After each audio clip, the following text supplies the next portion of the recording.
गांधी की पद यात्रा निकली बिहार में, उन्होंने एजेंडा रखा यूथ को कनेक्ट करने का, नौकरी देने का, और उसके बाद उन्होंने स्पीच दी जिसमें उन्होंने मेंशन किया कि छोटी जाति के लोग इसको कहते हैं। देखिए, श्री राहुल गांधी जी जिनके नेतृत्व के कार्यकाल से ही कांग्रेस सर्वाधिक समस्याओं में जूझ रही है और बिहार में उन्होंने यात्रा की कांग्रेस की समस्याओं के समाधान के नाम पर, परंतु उनके कार्यकर्ताओं में आपस में कितना घमासान था ये सब लोगों ने टीवी चैनल्स के ऊपर देखा।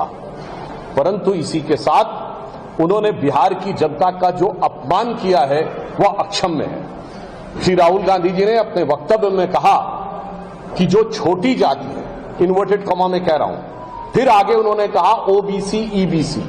मैं विनम्रता, दृढ़ता और आक्रोश के साथ कांग्रेस पार्टी से पूछना चाहता हूं कि आप तथाकथित छोटी जाति किसको कह रहे हैं? हमारे मुख्यमंत्री श्री नीतीश कुमार जी उसी वर्ग से आते हैं जो आपने ओबीसी और ईबीसी कहा। हमारे उप मुख्यमंत्री सम्राट चौधरी जी उसी वर्ग से आते हैं।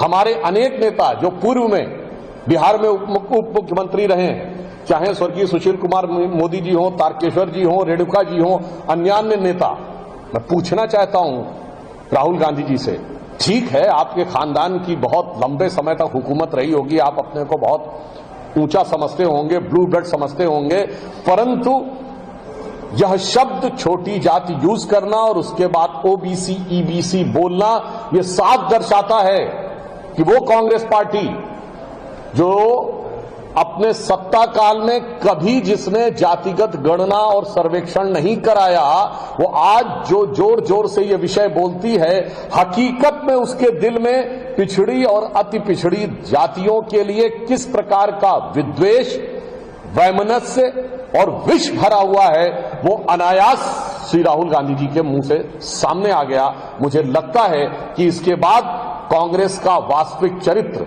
और हम सिर्फ कांग्रेस की बात नहीं कर रहे हैं, मेरा सवाल तेजस्वी यादव जी से, आप इंडी गठबंधन के लीडर हैं बिहार में, कांग्रेस तो आपकी सब्सिडरी की तरह काम कर रही है।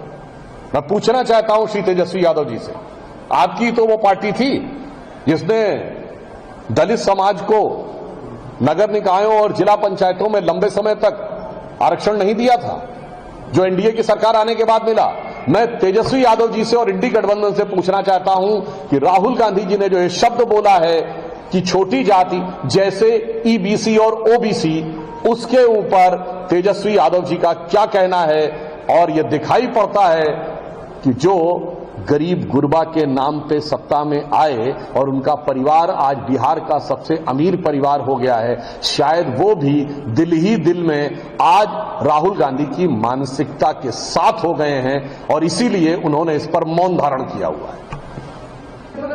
इस तरह की स्टेटमेंट वो लगातार देते हैं। देखिए, राहुल गांधी जी जो भारत की राजनीति के चिर युवा नेता हैं और चिर व्याकुलता में वो जितना चित्र विचित्र प्रकार का ज्ञान देते हैं, मुझे लगता है उसे देखकर कांग्रेस पार्टी के ही नेता पूरी तरीके से किंग कर्तव्य विमूढ़ हो जाते होंगे। अब उन्होंने ये बयान में कहा कि भारत का कॉन्स्टिट्यूशन सिर्फ 1947 में नहीं लिखा गया। शायद श्री राहुल गांधी जी को पता नहीं, भारत का संविधान 26 नवंबर 1949 को लिख के तैयार हुआ। इसीलिए प्रधानमंत्री श्री नरेंद्र मोदी जी ने संविधान दिवस 26 नवंबर 1949 को किया है। संभवतः ऐसे ही भटके हुए नौजवानों को समझाने के लिए संविधान दिवस की आवश्यकता थी और कांग्रेस उस संविधान दिवस का स्वागत नहीं करती थी और प्रकारांतर से विरोध करती थी। अब यह समझ में आ रहा है कि उनकी संविधान के प्रति समझ कितनी सतही और हल्की थी। दूसरी बात, उन्होंने कहा संविधान हजारों साल पुराना है। मुझे तो यह देखकर एक विचित्र अनुभूति हुई। ये वो कांग्रेस पार्टी जो ये मानती नहीं थी कि ये देश हजारों साल पुराना है। ये तो वो लोग कहते थे कि ये देश मुगलों ने आके बनाया, एक किया, या अंग्रेजों ने आके एक किया।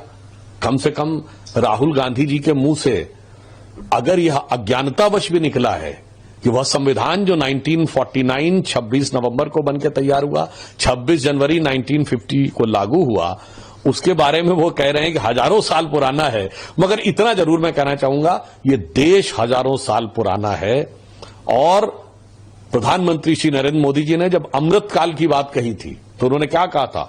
25 साल का हमारा लक्ष्य है और उन्होंने कहा था इन 25 वर्षों में भारत वो आधार बनाएगा जो आने वाले 1000 साल तक के भारत का आधार बनाएगा। तो हम वो देश हैं जिसका इंस्पिरेशनल सिविलाइजेशनल है। हम हजारों साल पुराने इतिहास से प्रेरणा लेते हैं, 25 वर्ष का एजेंडा रखते हैं और 1000 साल के इतिहास पर दृष्टि रखते हैं।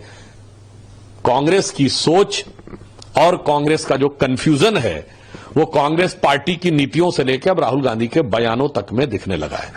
और ये मैं ये भी कहना चाहता हूं कि बाबा साहब अंबेडकर की जयंती आ रही और हम लोग पूरा एक पखवाड़ा मनाने जा रहे हैं। ये कहना कि हजारों साल पुराना संविधान है, मुझे लगता है ये बाबा साहब अंबेडकर जी के प्रति उनकी अज्ञानता और अवमानना दोनों का प्रतीक है।